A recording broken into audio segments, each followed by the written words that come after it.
¿Se ve la pizarra? Sí, doctor, sí se ve.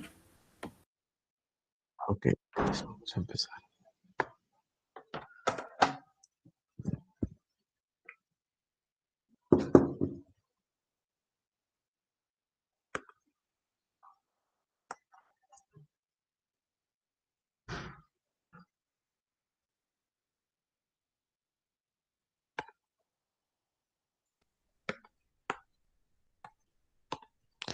Bien, vamos a seguir hablando de la coagulación. Ayer habíamos hablado de la parte inicial de la coagulación. Habíamos dicho que la coagulación tenía varias fases. Habíamos analizado la etapa vascular, que es la primera etapa, donde se produce un vasoespasmo.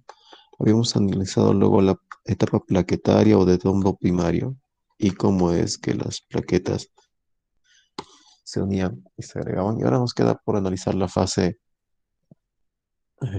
tercera fase, que es el trombo secundario o, perdón,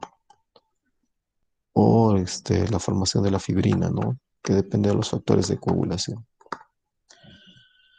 La formación de la fibrina o los factores de coagulación, bueno, es una cascada de coagulación. Hay dos vías, una vía extrínseca y una vía intrínseca.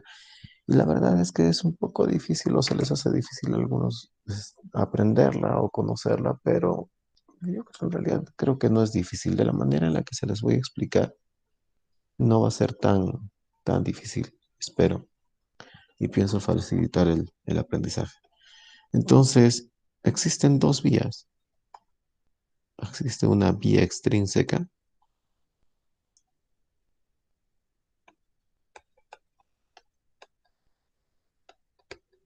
y existe una vía intrínseca.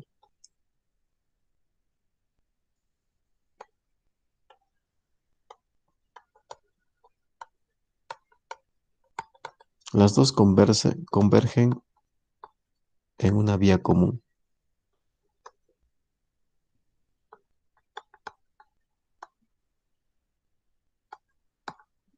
Y el producto de la vía común es la fibrina. Al final siempre vamos a acabar en fibrina. ¿Ok? Siempre acabamos en fibrina. Y la red de fibrina es la que estabiliza el trombo primario. Acuérdense que el trombo primario está formado solo por plaquetas y el trombo secundario son redes de fibrina que estabilizan a las plaquetas. ¿Ok?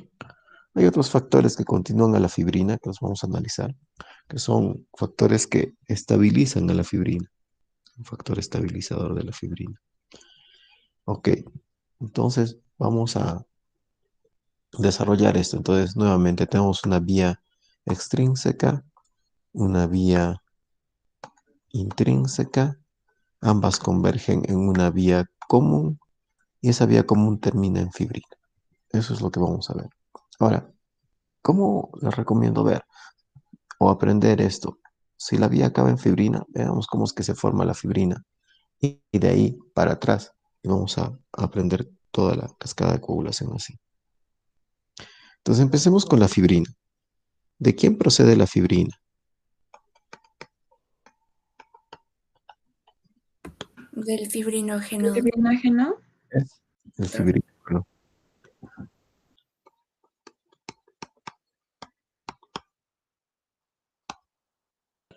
Entonces, la fibrina procede del fibrinógeno. El fibrinógeno es el factor 1 y la fibrina es el factor 1 activado, 1A.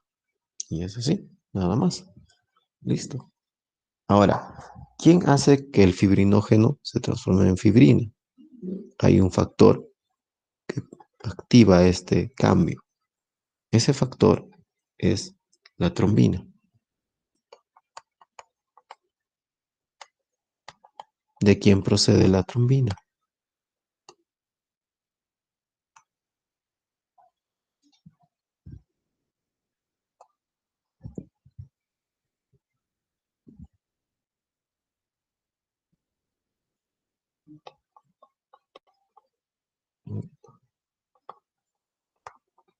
La trombina procede de la protrombina. ¿Ok? La protrombina es el factor 2 y la trombina es el factor 2 activado. ¿Ok? Entonces, seguimos en la vía común. ¿Quién activa a la trombina, a la protrombina para convertirla en trombina? Existe algo que se conoce como factor activador de la protrombina, que no es un único factor, sino son varios factores que confluyen para activar a la protrombina. Están el 10 activado, ¿ya? Está el factor 5 activado, que procede del 5, obviamente, ¿ya? Y está el calcio. Cuando confluyen estos tres, el calcio, el 10 activado y el 5 activado, estos tres factores activan a la protrombina. Y esa protrombina se transforma en trombina, que a su vez transforma el fibrinógeno en fibrina, que es a donde queremos llegar. Entonces tenemos nuevamente el calcio, el 5 activado y el 10 activado. Estos tres constituyen un factor activador de la protrombina. Ahora, ¿de dónde procede el 10 activado? Y esto es lo interesante. El 10 activado es el punto de confluencia de las dos vías. Las dos vías, la vía extrínseca y la vía intrínseca, al final tienen como propósito activar al 10, hacer que esto suceda, que el 10 pase a ser 10 activado. Entonces van a confluir ahí. Por aquí va a llegar una vía y por aquí va a llegar otra vía. Entonces, ¿quién activa al 10 en la vía, extrínseca, que es más fácil? Vamos a empezar por eso. El 7 activado, junto con el calcio, más calcio,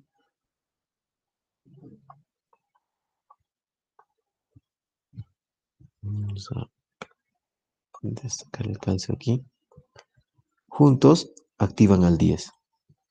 ¿Y de dónde procede el calcio? Perdón, el 7 activado. ¿Procede de él? ¿De quién? Del factor 7. Ok. ¿Y quién es quien activa al 7? La tromboplastina o factor tisular. Factor tisular o tromboplastina. Entonces, el factor tisular es el que activa al 7.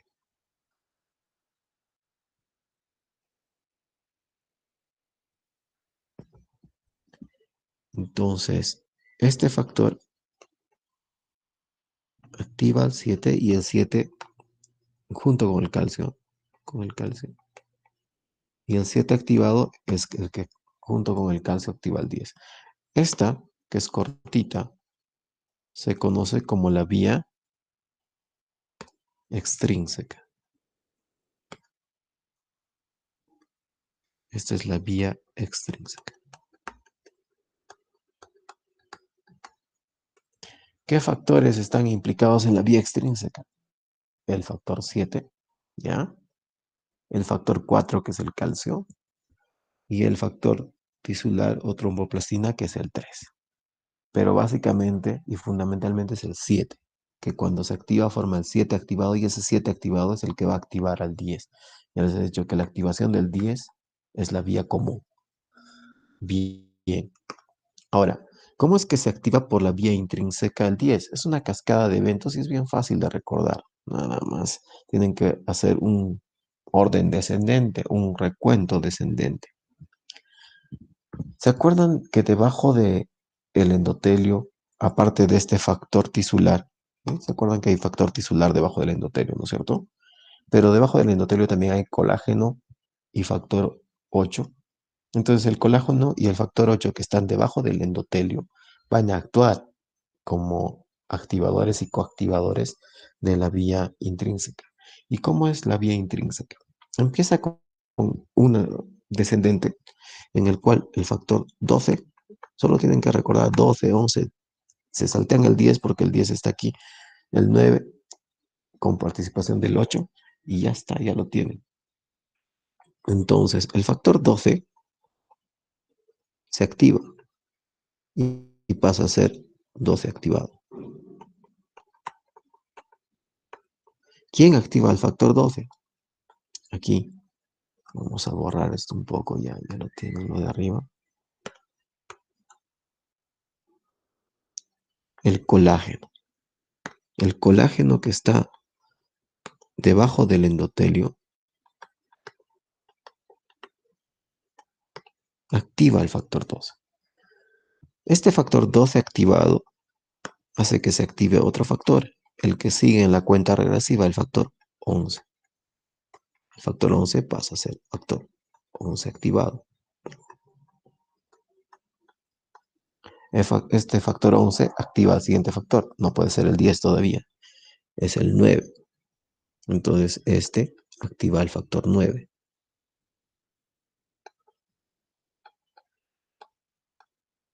Y este pasa a ser factor 9 activado. Este factor 9 activado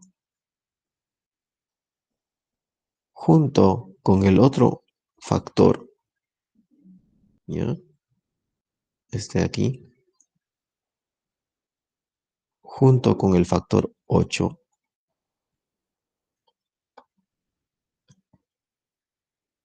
activado. Recuerden que el factor 8 está debajo del endotelio, activado, que procede del 8. Ay, perdón, que procede del 8. Aquí.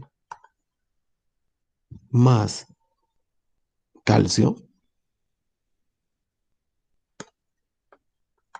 juntos, todos estos factores, lo que van a hacer es activar al 10. Y aquí es donde entra esta vía, que es la vía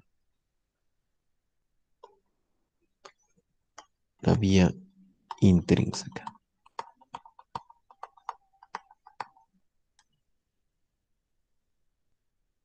Entonces, ¿ya lo tienen?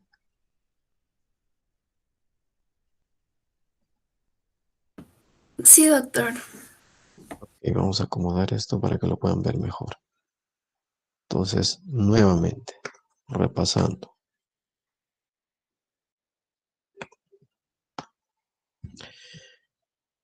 Acá vamos en fibrina. La fibrina procede del fibrinógeno. El paso de fibrinógeno a fibrina es catalizado por la trombina, que a su vez procede de la protrombina.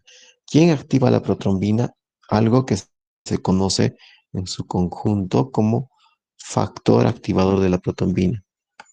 Factor activador de la protrombina. Este factor activador de la protrombina está formado por el 10 activado, por el calcio y por el 5 activado. ¿De dónde proceden estos? El 5 activado procede del 5, el 10 activado procede del 10 y el calcio es calcio, ¿no? Ahora, pero ¿de dónde procede el 10 activado? Que sería interesante. Procede del 10 y este 10 cuando se activa, esa es la vía común. Desde el 10 que se activa. Ahora, ¿quién activa al 10? Al 10 lo activan los productos de la vía extrínseca y el producto de la vía intrínseca. ¿Cuál es el producto de la vía extrínseca? El factor 7 activado. Ahora, ¿por qué se activa el 7? El 7 es activado por el factor tisular, que es un factor subendotelial. ¿Qué significa esto? Que esta cascada se activa cuando tenemos aquí el endotelio y el endotelio se rompe. Y estos factores que son subendoteliales, en este caso el factor tisular,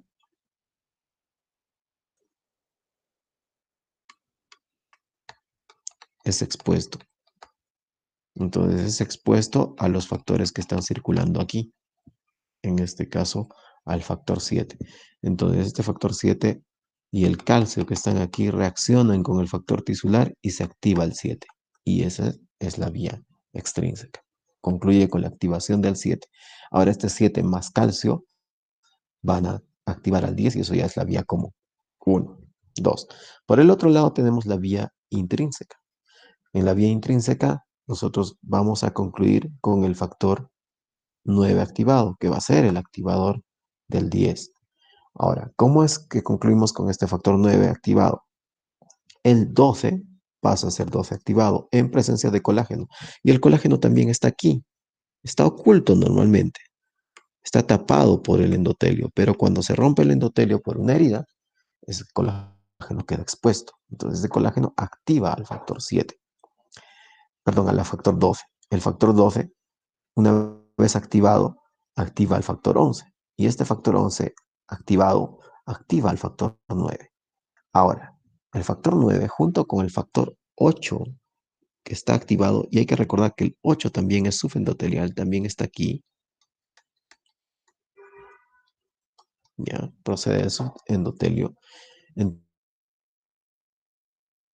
Junto con el factor 8 activado, el 9 y el 8 activado y el calcio activan el factor 10. Y esta es la vía intrínseca. Ambas vías activan al factor 10 y luego ya sabemos la cascada del resto de eventos. Ahora, ¿quién activa al 8? Esto es interesante. La activación del 8, vamos a borrar esto, se hace gracias a una retroalimentación. Entonces, nosotros vamos a tener que, vamos a ponerle con algún color aquí, vamos a tener que la trombina tiene un efecto retroalimentador. Entonces, aquí, la trombina, que es el 2 activado, actúa aquí y hace que el 8 se active. Recuerden que el 8 activado contribuye a toda esta cascada de eventos y al final va a producir más trombina. Entonces, esto es como una retroalimentación positiva. Si hay más trombina, se activa más el 8. Y si hay más 8, se activa más trombina. Es así como se amplifica la coagulación. La coagulación se va incrementando en potencia. Es una suerte de retroalimentación positiva. Recuerden que cuando empezamos este curso y hablábamos de retroalimentaciones, poníamos la coagulación como un ejemplo de retroalimentación positiva. Ahora, la retroalimentación positiva no solo queda ahí, sino que este factor que es la trombina, también ejerce un efecto de retroalimentación aquí. Activa al 5. Entonces, si hay más 5 activo, hay más trombina. Y si hay más trombina, se activa más 5. Y esta es otra retroalimentación positiva que produce la trombina. Ahora, más allá de este paso, tenemos un paso adicional. Si bien es cierto, la coagulación se puede explicar hasta aquí, hasta la activación de fibrina, luego vamos a tener que la fibrina se forma como monómeros, o sea, son pequeñas fibras de fibrina que se van pegando y formando una malla de fibrina alrededor del trombo primario.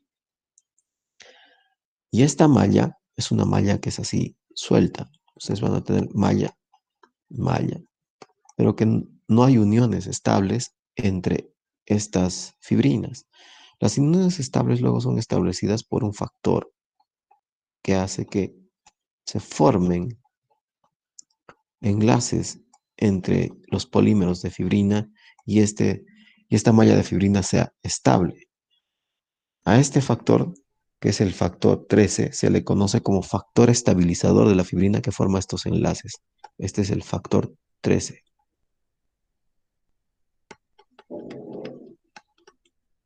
Factor estabilizador de la fibrina. Este factor es producido por las plaquetas.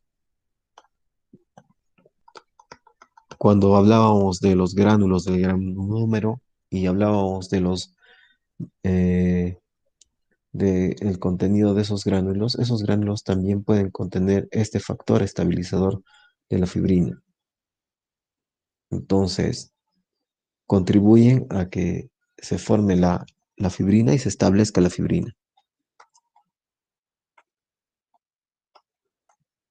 Ahora, este factor estabilizador de la fibrina es activado también. Este factor 13 pasa a ser factor 13 activado para actuar aquí. Entonces, ¿y quién activa el 13? ¿Quién creen?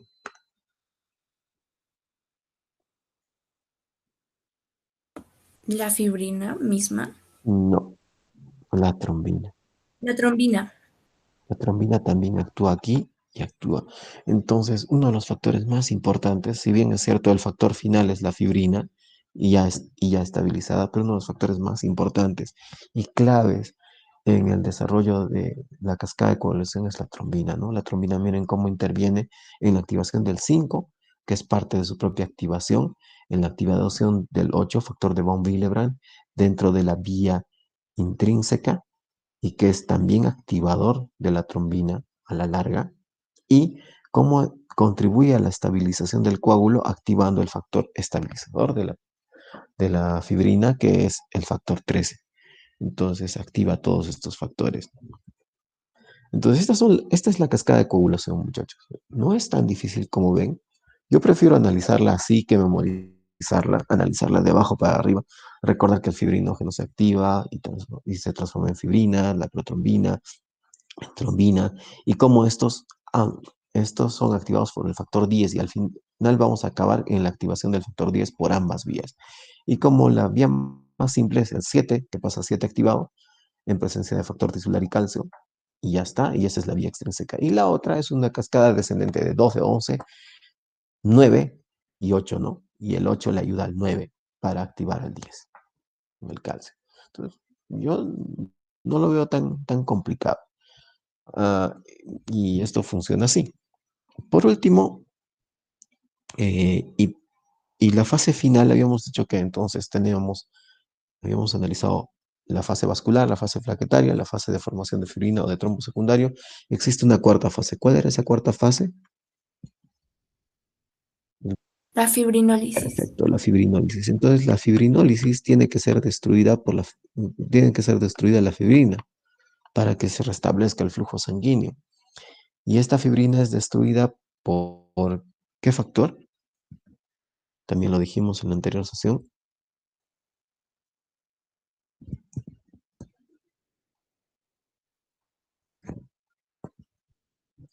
La plasmina.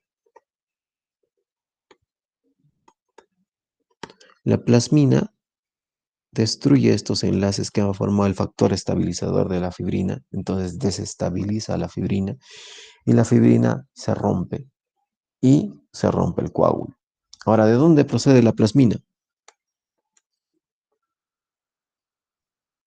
Del plasminógeno. Procede del plasminógeno.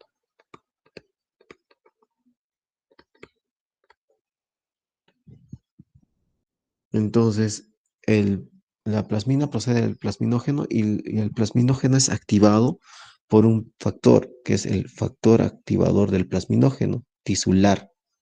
Factor activador del plasminógeno tisular. Por sus siglas se abrevia TPA en inglés. Activador del plasminógeno tisular. Este factor es el factor que activa el plasminógeno. Y este es interesante, ¿no? Supongamos que ustedes tienen un paciente que tiene un infarto. Entonces, en un infarto se ha producido en una de las coronarias un coágulo. Y ese coágulo está reduciendo u obstruyendo el calibre de una coronaria. Entonces, tienen este coágulo que es un trombo secundario y que tiene todos sus enlaces y que está matando a nuestro paciente. Entonces, el tratamiento sería disolver este coágulo. ¿Qué podrían usar para disolver este coágulo?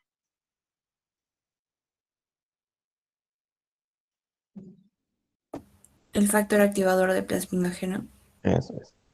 Pues tenemos factor activador de plasminógeno sintético. ¿Ya? Hay medicamentos como la alteplasa y otros similares. La alteplasa es factor activador del plasminógeno sintético. Entonces, ¿qué va a pasar? Se va a activar el plasminógeno, este va a pasar a ser plasmina y la plasmina va a destruir estos enlaces y va a destruir este coágulo, de manera que se va a restablecer el flujo sanguíneo. Es el manejo de urgencia de los infartos de miocardio. Entonces se puede hacer esto, ¿ya? Por ejemplo. Entonces, estas son las vías de coagulación y esta es la cascada de coagulación. Es importante conocerla.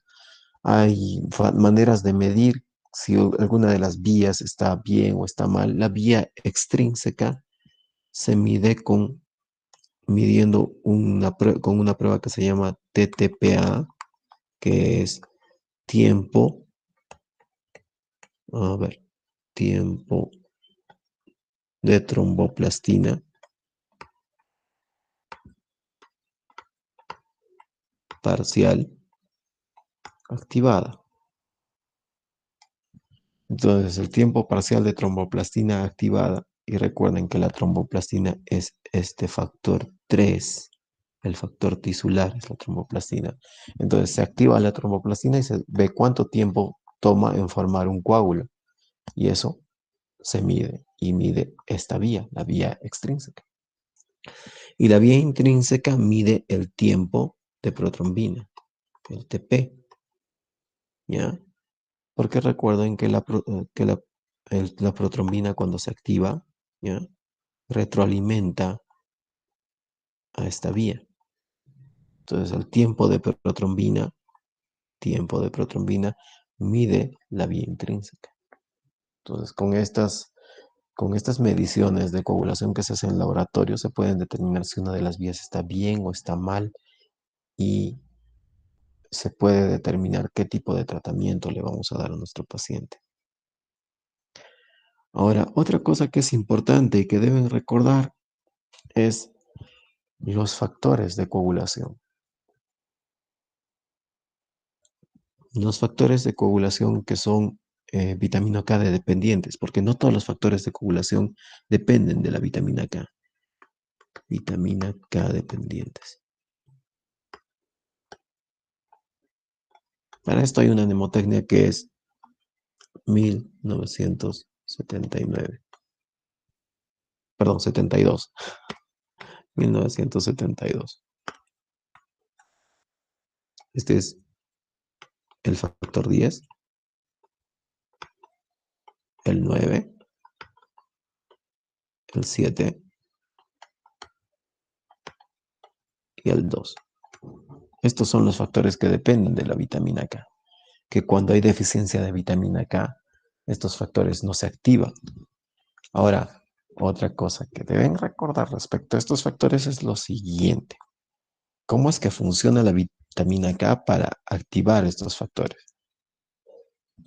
Entonces, nosotros tenemos la vitamina K que puede estar reducida u oxidada. Se oxida y se reduce, ¿ya? Entonces, la vitamina K reducida pasa a ser oxidada, pero ¿cómo es que se oxida o para qué se oxida? Se oxida haciendo esto, ¿no? Tienes los factores descarboxilados, tienes los descarboxi 10, no prenda, 9, 7 y 2, que son inactivos. Estos no sirven, no son útiles. Tienen que carboxilarse. Y una vez carboxilados, pasan a ser los factores. Ahí ya son activos. Esto sucede en el hígado. Pasan a ser el factor 10, el factor 9, el factor 7 y el factor 2. ¿Y quién hace esta carboxilación? Lo hace la vitamina K. Y en esa carboxilación de reducida pasa a ser oxidada. Una vez oxidada ya no puede hacer este proceso, ya no puede descarboxilar. Entonces tiene que volver a reducirse para ser activa. ¿Y quién la reduce? La reduce una enzima. A esta enzima se le conoce como epoxirreductasa.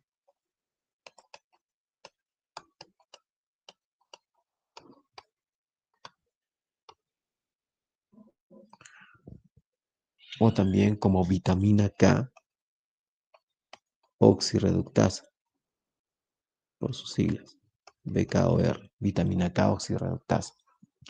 Entonces, esta es la que hace que la vitamina K nuevamente pueda activar a estos factores. Para eso tiene que existir esta enzima. Si no existe esta enzima o esta enzima es inhibida, no ocurre este fenómeno. ¿Y qué harían ustedes si tienen un paciente que tiende a coagular mucho o que ustedes no quieren que coagule por algún motivo? ¿Dónde intervendrían?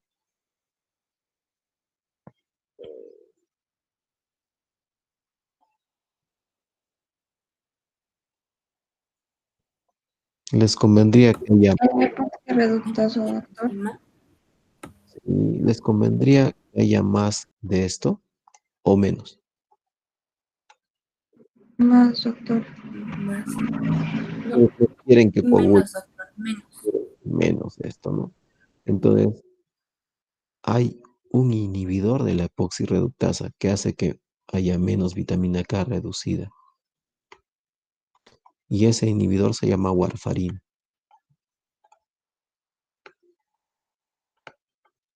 ¿Ya? Entonces la warfarina es un anticoagulante que usamos que tiene uso clínico, tiene aplicación clínica. ¿Y qué hace? Inhibe esta epoxirreductasa o esta vitamina K oxirreductasa. Y de esta manera evita que la vitamina K se reduzca. Se queda como oxidada, ya no es activa y ya no puede activar a estos factores de coagulación. ¿Cuál sería el antídoto para la epoxirreductasa? ¿Qué le darían al paciente si se está inhibiendo este paso?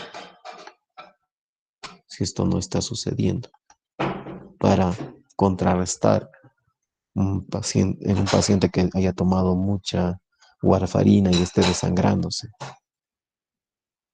Darle vitamina K oxidada. Reducida.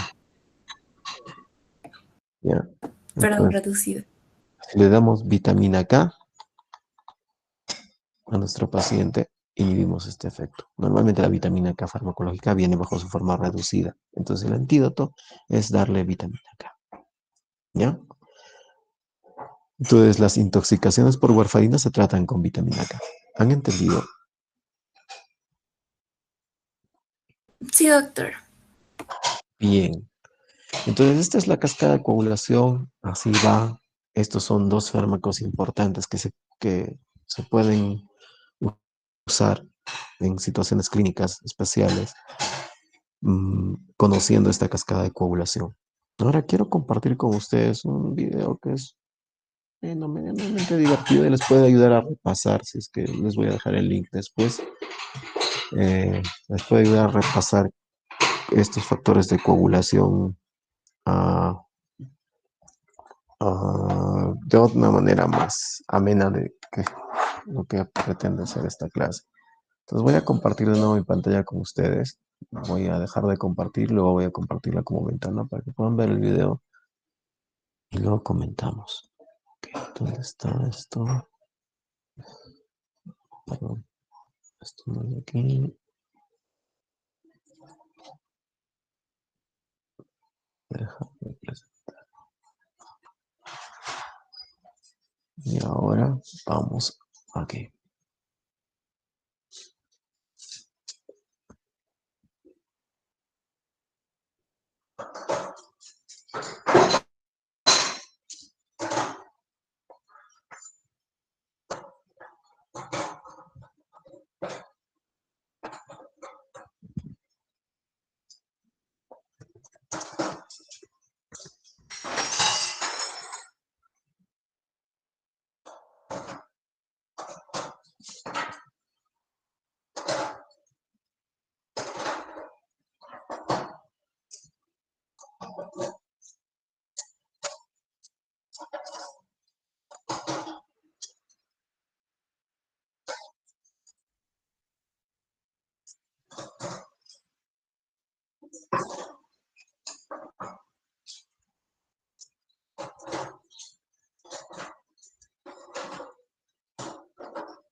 Ok, voy a volver a presentar mi pantalla.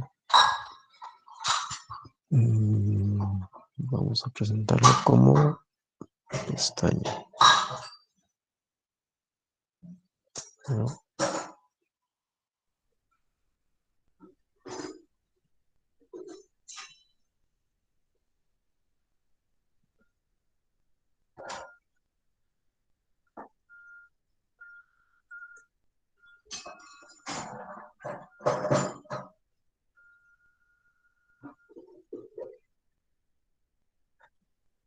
Ok, se ve mi pantalla, se ve un video que dice los mitocondrios.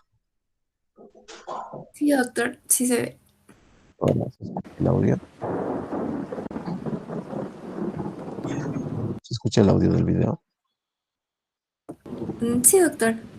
Ok, nos dejo un rato para que repasen la cascada de acumulación.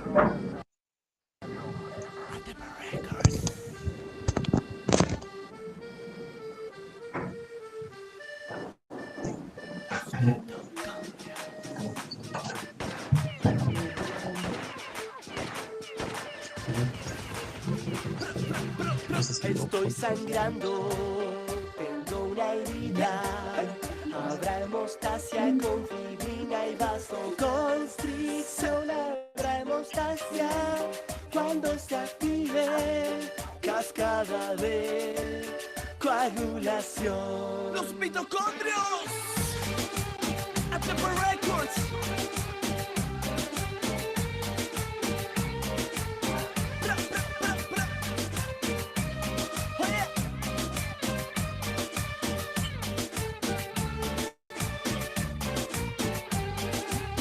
Al producirse una lesión, la ciclooxigenasa va a transformar a este ácido araquidónico, será tromboxano a 2. Hay vasoespasmo en esta fase. Es un reflejo inmediato pero temporal. Willebrand Factor ayudará con la adhesión plaquetar. Siguiente fase de activación. ADP, serotonina y tromboxano a 2 se secretan de las plaquetas. Y se viene la agregación. El fibrinógeno de nuestro plasma se unirá a las GP de las plaquetas y irán llegando muchas plaquetas al lugar de la lesión. Ahora se viene la hemostasia secundaria que incluye la coagulación. Son 2 vías que convergen, cascada de coagulación. ¡Los mitocondrios! ATP Records.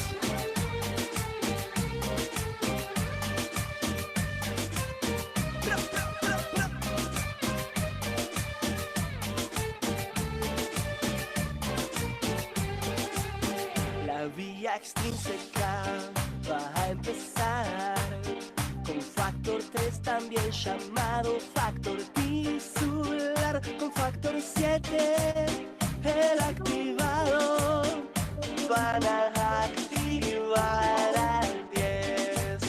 La vía intrínseca o de contacto, donde se activa el factor 12 por colágeno y está activado, activa el 11, el cual al 9 activará. Después el 9, pero activado, junto al 8 activado, ellos activarán al factor 10, el activado, y ya llegó la vía común. El factor 10 ya está activado, junto al 5 activado, van a activar la proteína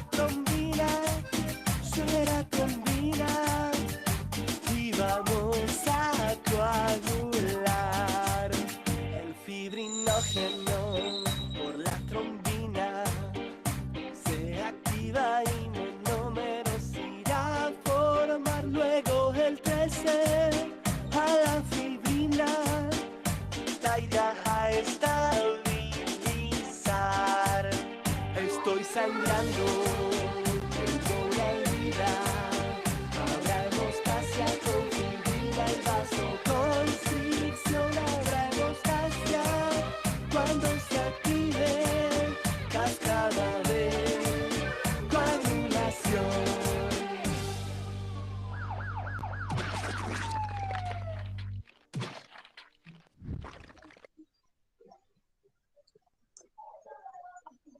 Ok, muchachos, ¿les gustó? Sí, doctor. Ok, eso bueno, ahí tienen el link. Pueden buscar como los mitocondrios cascada de coagulación para que lo repasen. Entonces, es lo mismo que hemos visto, ¿no? Y cómo se activan. Hay que ver la convergencia en la vía común, hay que ver la activación, qué factores activa el factor trombina ya activado, cómo retroalimenta al 8, cómo retroalimenta al 5 y cómo activa también al 13. ¿Ya? Eso es importante. Hay que recordar qué factores participan de cada vía, como el factor tisular activa al 7, ¿ya? Y cómo es la cascada de activaciones del 12, 11, 9, y cómo el 9 junto con el 8 terminan activando al 10, ¿no? Y desde la activación del 10 es vía común, 10 que se activa. Entonces ese 10 que se activa por ambas vías. No es tan complicado, nunca lo ha sido en realidad, sino que nosotros nos complicamos, le damos flojera a la cosa y no lo leemos. Entonces, no es tan complejo. Bien, muchachos, hasta aquí la sesión de hoy. Esta equivale a la de la noche. Ayer hemos recuperado una sesión, ya estamos avanzando. Vamos a hacer clase normal el día sábado, que es 26, que ya no es feriado. El sábado vamos a empezar con aparato respiratorio. Haremos las 2 sesiones más después de eso, el lunes y el siguiente sábado. Si es que alguno es feriado o coincide con alguna de mis guardias, reprogramaremos y luego damos el examen, que tenemos que darlo en la primera semana de enero. Entonces, vamos a hacer 3 clases más de aparato respiratorio y de respiración y con eso concluimos. Vayan estudiando. Les voy a dejar los videos hoy día, los cuelgo en la tarde todititos, absolutamente todos. Y nos ponemos al día y a estudiar y a repasar. ¿Ok? Hasta aquí la sesión de hoy. Que tengan un buen día. Cuídense. Que pasen felices fiestas. Que tengan una feliz Navidad. Gracias, doctor, igualmente. Gracias, doctor. Cuídese. Gracias, doctor. Gracias, doctor, igualmente. Hasta luego. Que les vaya bien. Gracias, doctor, que tenga buen día. Igual ustedes.